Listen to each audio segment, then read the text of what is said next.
അപ്പോൾ ഈ മർമ്മ ചികിത്സ എന്ന് പറയുമ്പോൾ പൊതുവെ ആളുകൾക്കുള്ളൊരു തെറ്റിദ്ധാരണയുണ്ട്.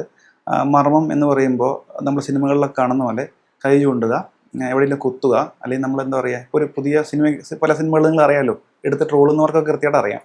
അപ്പോൾ അതല്ല മർമ്മം ട്രീറ്റ്മെൻറ്റ് ആസ്പെക്റ്റിൽ വരുമ്പോൾ മർമ്മ ചികിത്സ എന്ന് പറയുന്നത് അങ്ങനെയല്ല.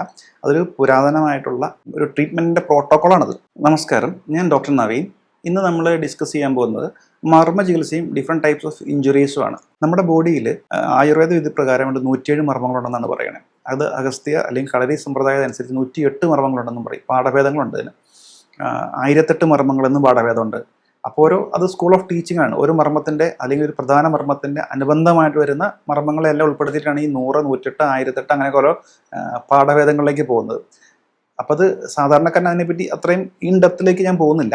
അപ്പോൾ ഇത്രയും സാധനങ്ങൾ അല്ലെങ്കിൽ മർമ്മങ്ങൾ നമ്മുടെ ദേഹത്തുണ്ടെന്ന്, അത് നമ്മുടെ ബോഡിയുടെ വൈറ്റൽ പോയിന്റ്സ് അല്ലെങ്കിൽ ഏറ്റവും ഇമ്പോർട്ടൻ്റ് ആയിട്ടുള്ള പോയിന്റ്സ് ആണെന്നും, അവിടെ ആഘാതം അല്ലെങ്കിൽ ഇഞ്ചുറി സംഭവിച്ചു കഴിഞ്ഞാൽ എന്തെങ്കിലും അസുഖങ്ങൾ ഉണ്ടാകുമെന്നും എന്നതിനെ പിൻപറ്റിയാണ് മർമ്മ ചികിത്സ വരുന്നത്. അത് മാത്രമല്ല മർമ്മ ചികിത്സ. ഇപ്പോൾ ഇഞ്ചുറീസ് എന്ന് ഞാൻ പറഞ്ഞപ്പോൾ ഇപ്പോൾ നിങ്ങൾ ഇപ്പോൾ ധരിച്ചു വെച്ചേക്കുന്ന ചിലപ്പോൾ ഒരു മനുഷ്യനെ അടിച്ചു കഴിഞ്ഞാൽ അല്ലെങ്കിൽ ഇടിച്ചു കഴിഞ്ഞാൽ വരുന്നത് മാത്രമാണോ മർമ്മ ചികിത്സ എന്നൊരു ഇത് തോന്നും. അങ്ങനെയല്ല. ഇപ്പോൾ ഞാൻ കണ്ടുവരുന്ന നമ്മൾ ഈ അസ്ഥി തേയ്മാനം എന്ന് പറയുന്ന അവസ്ഥയുണ്ടല്ലോ, മുട്ട് തേയ്മാനം, നടുവിന് തേയ്മാനം അല്ലെങ്കിൽ കൈകാലുകളുടെ സന്ധികളിലുള്ള തേയ്മാനം, ഇതെല്ലാം ഇഞ്ചുറീസിൻ്റെ ഭാഗമായിട്ടാണ് വരുന്നത്. അത് ഞാൻ വഴിയെ പറയാം എന്താണ് ഇഞ്ചുറി എന്ന് ഞാൻ പറയാം. ഒരു പർട്ടിക്കുലർ ഓർഗൻ അല്ലെങ്കിൽ സിസ്റ്റം അല്ലെങ്കിൽ ഒരു പർട്ടിക്കുലർ ഭാഗത്തേക്ക് തുടർച്ചയായിട്ട് വരുന്ന ക്ഷതങ്ങളെയൊക്കെ നമുക്ക് ഇഞ്ചുറീസ് എന്ന് വിളിക്കാം. ഇപ്പം എനിക്ക് നടുവിന് വേദനയുള്ള വ്യക്തിയാണ്. ഞാൻ ആ നടുവേദന, ചെറിയൊരു നടുവേദന, അത് കാരണം ചിലപ്പോൾ ആ മസിൽ ഗ്രൂപ്പിൽ എന്തെങ്കിലും ഒരു ഫെറ്റിക് അല്ലെങ്കിൽ എന്തെങ്കിലും പ്രശ്നം വന്നുകൊണ്ടായിരിക്കാം നടുവിന് ആ ബുദ്ധിമുട്ടുണ്ടാകുക. അപ്പോൾ നമ്മൾ പൊതുവെ എന്തായിരിക്കുക, ആ പോട്ടെ, വലിയ കുഴപ്പമില്ലല്ലോ, സാരമില്ല, പോട്ടെ, നമ്മളെല്ലാവരും പറയുകയാണ് ആ ചെറിയ വേദനയാണ് പോട്ടെ എന്ന് വെച്ച്. അങ്ങനെ വെച്ച് കഴിയുമ്പോൾ നമ്മൾ എന്ത് ചെയ്യുന്നത്, നമ്മുടെ ബോഡി അഡ്ജസ്റ്റ് ചെയ്യും. ഈ നടുവിനെ അഡ്ജസ്റ്റ് ചെയ്യാൻ വേണ്ടി നമ്മൾ എന്ത് ചെയ്യും, നമ്മളൊരു സൈഡിലേക്ക് ചെരിഞ്ഞ് അല്ലെങ്കിൽ ഒരു സൈഡിലേക്ക് നമ്മൾ നിൽക്കുമ്പോൾ ശ്രദ്ധിച്ചാൽ മതി. പലരും നിൽക്കുമ്പോൾ നിവർന്ന് നിന്ന് കുറച്ച് കഴിയുമ്പോൾ നമ്മളൊരു ഭാഗം ഊന്ന് നിൽക്കുന്ന കാണാം, അല്ലെങ്കിൽ സ്ഥലത്തേക്ക് ചെരിഞ്ഞ് നിൽക്കുന്നത് കാണാം. പിന്നെ കുറച്ച് കഴിയുമ്പോൾ നമ്മൾ മറ്റേ കാല് കൊച്ചി നിൽക്കും. അങ്ങനെ ആ നിപ്പ് തന്നെ ശരിയല്ല, പോസ്റ്റൽ ഡിഫോമിറ്റി അത് പറയുക. അങ്ങനെ കുറച്ച് നാൾ നമ്മൾ അറിയാതെ തന്നെ ചെയ്തു പോകുന്നത്. കുറച്ച് നാളുകൾ കഴിഞ്ഞതിന് ശേഷം നമ്മൾ ഈ വണ്ടിയുടെയൊക്കെ വീൽ അലൈൻമെൻറ്റ് നമ്മൾ ചെക്ക് ചെയ്യുന്നത് എന്തുകൊണ്ടാണെന്ന് അറിയും. കറക്റ്റായിട്ട് അലൈൻ ചെയ്തില്ലെങ്കിൽ എന്താ പറ്റുക, കുറച്ച് കഴിയുമ്പോൾ വീല് വെട്ടിത്തേയും. ഇതുപോലെ തന്നെ നമ്മൾ ഏത് പർട്ടിക്കുലർ ഭാഗത്തുള്ള നീയാണോ കൂടുതലായിട്ട് പ്രസ് ചെയ്യുക അല്ലെങ്കിൽ യൂസ് ചെയ്യുന്നത്, നമുക്ക് എന്ത് പറ്റും, അവിടേക്ക് ഇഞ്ചുറീസ് വരാനുള്ള സാധ്യതകളുണ്ട്. ഇഞ്ചുറീസ് അങ്ങനെ പതിയെയാണ് ഇപ്പോൾ മിക്ക അസുഖങ്ങളുടെയും അല്ലെങ്കിൽ പ്രത്യേകിച്ച് ഈ OA പോലുള്ള കണ്ടീഷൻ്റെയും മൂലകാരണം എന്ന് പറയുന്നത് നമ്മൾ നെഗ്ലക്റ്റ് ചെയ്ത് വിടുന്ന ഇങ്ങനെയുള്ള കാര്യങ്ങളാണ്. അപ്പോൾ ഇതിനെ കറക്റ്റ് ചെയ്യാനും മർമ്മ ചികിത്സ ഭംഗിയായിട്ട് ഉപയോഗിക്കാം. സ്പോർട്സ് ഇഞ്ചുറീസ്, അതായത് ഓടി ചാടിക്കുക, കളിക്കുക, ടെൻഡൻ പൊട്ടിപ്പോവുക, ലീഗമെൻ്റൊക്കെ പൊട്ടിപ്പോവുക, കീറുക, അങ്ങനെയുള്ള കണ്ടീഷനുണ്ട്. ഇതിനെ നമ്മൾ ചികിത്സ ഭേദമാക്കാനും മർമ്മ ചികിത്സ ഉപയോഗിക്കാറുണ്ട്. അപ്പോൾ ഈ മർമ്മ ചികിത്സ എന്ന് പറയുന്നത് കേവലം ഈ കളരിയുടെ ഭാഗമായിട്ട് നമ്മളൊരാളെ കുത്തുക, പിടിച്ചൊരു കുത്തു കൊടുക്കുക, അല്ലെങ്കിൽ ഒരു കൈകൊണ്ട് കുത്തുമ്പോൾ അയാൾ കുരങ്ങനെ പോലെ ഓടുക, അല്ലെങ്കിൽ ഒരു ഭാഗത്ത് കുത്തി കഴിഞ്ഞാൽ ബോധം കെടുക, അത് മാത്രമല്ല. അത് ചെയ്യാൻ അറിയാവുന്നവരുണ്ടോ എന്ന് ചോദിച്ചു കഴിഞ്ഞാൽ അത് നമ്മുടെ വിഷയമല്ല. നമ്മുടെ വിഷയം അത് ചികിത്സയിൽ എങ്ങനെ ഉപയോഗിക്കുക എന്നുള്ളതാണ്. നമ്മൾ പറയല്ലോ, നമ്മൾ ഒരു കാര്യത്തെ ഒരു വസ്തുവിനെ നമുക്ക് ആയുധമായിട്ട് ഉപയോഗിക്കാം, അതിനെ നമുക്ക് ഉപകാരം ചെയ്യാനുള്ള വസ്തുവായിട്ട് ഉപയോഗിക്കാം. ഞങ്ങളെ സംബന്ധിച്ച് ഞങ്ങൾ ഡോക്ടർമാരെ നമ്മൾ ബ്ലേഡ് കിട്ടി എന്ത് ചെയ്യുക, നമ്മളൊരു സർജറി അല്ലെങ്കിൽ എന്ത് ചെയ്യുക, ഒരു മനുഷ്യനെ എങ്ങനെയാണ് അസുഖം മാറ്റുന്ന രീതിയിലാണ് അത് ഉപയോഗിക്കേണ്ടത്. വേറെ ആളെ സംബന്ധിച്ച് ഒരു കൊള്ളക്കാരനെ സംബന്ധിച്ച് കിട്ടിക്കഴിഞ്ഞാൽ അവൻ അതുകൊണ്ട് നശീകരണം ചെയ്യും. നമ്മൾ നശീകരണം ചെയ്യാനല്ല ഉപയോഗിക്കുക. നമ്മൾ അതുകൊണ്ടാണ് മർമ്മ ചികിത്സ എന്ന് പറഞ്ഞത് സമ്പ്രദായം നമ്മൾ ചികിത്സയ്ക്കാണ് ഉപയോഗിക്കുക. ചികിത്സയ്ക്ക് മർമ്മ ചികിത്സയുടെ ഏറ്റവും വലിയ പ്രത്യേകത എന്ന് പറയുമ്പോൾ സഡൻ ആക്ഷനാണ്.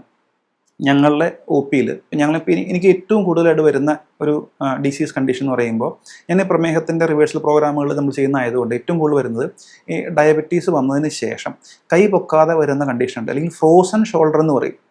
ഫ്രോസൺ ഷോൾഡർ അല്ലെങ്കിൽ പെരിയാർത്രൈറ്റിസ് കൊണ്ടുള്ള ഫ്രോസൺ ഷോൾഡർ. പിന്നെ കാൽമുട്ട് മടങ്ങാതെ വരുന്ന വേദന, ബുദ്ധിമുട്ടുകൾ, നമുക്ക് നടക്കാനുള്ള ബുദ്ധിമുട്ട്, അങ്ങനെ വരുന്ന കണ്ടീഷൻ, ചില ടൈപ്പ് ഓഫ് നടുവേദനയിൽ, അതുപോലെ കഴുത്ത് വേദനയിൽ, ഇതൊക്കെ നമുക്ക് ചിലപ്പോൾ ഒരു സിറ്റിംഗ് കൊണ്ട് തന്നെ നമുക്ക് ആ വേദനയിൽ നിന്ന് ഭയങ്കര വ്യത്യാസം വരും. നമുക്ക് ചെയ്യാൻ പറ്റും. കാരണം ഇത് മർമ്മത്തിൻ്റെ കറക്ഷനാണ്, മർമ്മസ്ഥാനത്തിൻ്റെ കറക്ഷനാണ് പറയുന്നത്. ഇതിന് ചികിത്സയിലെ ഒരു പ്രത്യേക വിഭാഗം തന്നെയാണ് മർമ്മ ചികിത്സ എന്ന് പറയുന്നത്. അത് നമ്മൾ പഠിച്ച് അറിഞ്ഞവരടുത്ത് മാത്രം പോയി ചെയ്യുക. ഏതെങ്കിലും ഒരു ബോർഡൊക്കെ വെച്ച് മർമ്മ ചികിത്സാലയമാണ് അല്ലെങ്കിൽ ഇത് എന്താ പറയുക പാരമ്പര്യമായിട്ട് ചെയ്യുന്ന ഒരിതാണ് എന്നൊക്കെ നമ്മൾ വെച്ചിട്ട് നമ്മൾ ചെയ്യുന്ന സ്ഥലത്ത് നിങ്ങൾ പോയി പെട്ട് കഴിഞ്ഞാൽ ചിലപ്പോൾ നമ്മൾ നിങ്ങൾ ചെല്ലുപെടുന്ന ചതിക്കുഴിയിലായിരിക്കും. ഇതത്ര എളുപ്പമല്ല പഠിക്കാനായിട്ട്. കാരണം ഇത് പഠിക്കണമെങ്കിൽ വർഷങ്ങൾ, ഇപ്പം ഞാനിപ്പോൾ 22 വർഷമായിട്ട് ഇതിൻ്റെ പുറകെയാണ്. ഇപ്പോഴും ഞാൻ പഠിച്ചുകൊണ്ടിരിക്കണേയുള്ളൂ ഞാൻ പറയാം, പഠിച്ചു കഴിഞ്ഞു എന്നല്ല പറയാം. എത്ര നാൾ പഠിക്കണമെന്ന് ചോദിച്ചു കഴിഞ്ഞാൽ നമ്മൾ മരണാവസാനം മരിക്കുന്നവരെ നമ്മൾ പഠിക്കണം എന്നാണ് പറയാം. പ്രത്യേകിച്ചും ഒരു ലൈഫ് സയൻസ് അല്ലെങ്കിൽ ജീവശാസ്ത്രമായതുകൊണ്ട് അതിനകത്ത് നമുക്ക് പുതിയ പുതിയ അസുഖങ്ങളുടെ രീതിയിൽ ചികിത്സാ സമ്പ്രദായങ്ങൾ മാറ്റിക്കൊണ്ട് വരാം. ഇപ്പോൾ നമ്മളിപ്പോൾ പറയുകയാണെങ്കിൽ ഉദാഹരണം കാർപ്പൽ ടണൽ സിൻഡ്രോം എന്ന് പറയും, CTS. അപ്പോൾ ആ ഒരു കണ്ടീഷനിൽ ചില മർമ്മഭാഗങ്ങൾ നമ്മൾ നന്നായിട്ട് തിരുമ്മി വിടുക, അല്ലെങ്കിൽ തിരുമ്മിയിട്ട് നമ്മൾ നുടച്ച് പിടിച്ച് വലിച്ച് നമുക്ക് കുറേ മർമ്മത്തിൻ്റെ മാനിപ്പുലേഷൻസ് ചെയ്ത് കഴിഞ്ഞാൽ നല്ല വ്യത്യാസം വരും. പെട്ടെന്ന് വ്യത്യാസം വരുന്ന കാര്യങ്ങളാണ്. അപ്പോൾ ചില കണ്ടീഷനുകൾ നമുക്ക് പെട്ടെന്ന് തന്നെ ചികിത്സ നമുക്ക് റിസൾട്ട് കിട്ടുന്ന ഇഞ്ചക്ഷനോ അല്ലെങ്കിൽ ഓപ്പറേഷൻസുകളോ അല്ലെങ്കിൽ മറ്റു കാര്യങ്ങളിലേക്കൊന്നും പോകാതെ പെട്ടെന്ന് നമുക്ക് റിസൾട്ട് കൊടുക്കാൻ പറ്റും. അതാണ് മർമ്മ ചികിത്സയുടെ ഏറ്റവും വലിയ പ്രാധാന്യം. നമുക്ക് ഒരു ആക്ഷൻ പെട്ടെന്ന് കിട്ടുന്നു എന്നുള്ളതാണ് മർമ്മത്തിൻ്റെ ഏറ്റവും വലിയ പ്രത്യേകത. അപ്പോൾ ആ വൈറ്റൽ പോയിൻസിനെ നമ്മൾ ഉൾക്കൊണ്ടുകൊണ്ട്, ആ വൈറ്റൽ പോയിൻസിലെ എനർജിയെ നമ്മൾ ഉപയോഗിച്ചുകൊണ്ട്, അല്ലെങ്കിൽ കറക്റ്റായിട്ടുള്ള എനർജി ഫ്ലോ ഉറപ്പാക്കിക്കൊണ്ട് ചെയ്യുന്ന രീതി എന്ന് വേണമെങ്കിൽ സാധാരണക്കാരന് മനസ്സിലാവുന്ന രീതിയിൽ നമുക്ക് പറയാൻ പറ്റും. മർമ്മ ചികിത്സ ഇന്നത്തെ സാഹചര്യത്തിൽ ഏറ്റവും കൂടുതൽ ഉപയോഗിക്കുന്നത് നമ്മൾ ഇഞ്ചുറീസുകൾ, മുട്ടുവേദന മുതൽ കൈകാൽ മുട്ടുവേദനയാവാം, ഈ പറഞ്ഞ കഴുത്തിൻ്റെ അല്ലെങ്കിൽ കയ്യെ ബാധിക്കുന്ന ഫ്രോസൺ ഷോൾഡർ എന്ന് പറഞ്ഞ കണ്ടീഷനിലാവാം, ലിഗമെൻറ്റ്, ടെൻഡൻ ഇഞ്ചുറീസ് അല്ലെങ്കിൽ സ്പോർട്സ് ഇഞ്ചുറീസ്, ഈ തരത്തിലുള്ള കാര്യങ്ങളിലാവാം. ഇതിനൊക്കെ വളരെയധികം ഫലപ്രദമായിട്ട് നമുക്ക് മർമ്മ ചികിത്സയെ ഉപയോഗിച്ച് വരാറുണ്ട്. അപ്പം നിങ്ങൾ പ്രോപ്പറായിട്ട് നിങ്ങൾ അതിനെപ്പറ്റി അറിയണമെന്നുണ്ടെങ്കിൽ കൃത്യമായിട്ട് നിങ്ങൾക്കൊരു അസുഖത്തിൻ്റെ കണ്ടീഷൻ മനസ്സിലാക്കി ഇതിൽ കൂടെ ചെയ്തു കഴിഞ്ഞാൽ നല്ലതാണ് എന്ന് അറിയാൻ അത്രയും പരിണിത പ്രജ്ഞരായ ഒരാളുടെ അടുത്ത് ചെന്നാൽ മാത്രമേ ചികിത്സിക്കാൻ നോക്കുക. അല്ലെങ്കിൽ ഇതെന്താണെന്ന് വെച്ച് കഴിഞ്ഞാൽ നമ്മൾ വരം കൊടുക്കുന്ന കൈകൊണ്ട് നിഗ്രഹം നടക്കുന്ന മാതിരിയായിരിക്കും. അതുകൊണ്ട് കൃത്യമായിട്ട് ഉള്ള ഡയഗ്നോസിസ്, കറക്റ്റ് പ്രോപ്പർ സ്ഥലം, ഇത് രണ്ടും ഇമ്പോർട്ടൻ്റ് ആണ്. ചെന്ന് കഴിഞ്ഞാൽ മർമ്മ ചികിത്സ ഇന്നത്തെ കാലഘട്ടത്തിൽ ഏറ്റവും അധികം ഫലം ചെയ്യുന്ന ഒന്നാണെന്ന് തന്നെ പറയാം.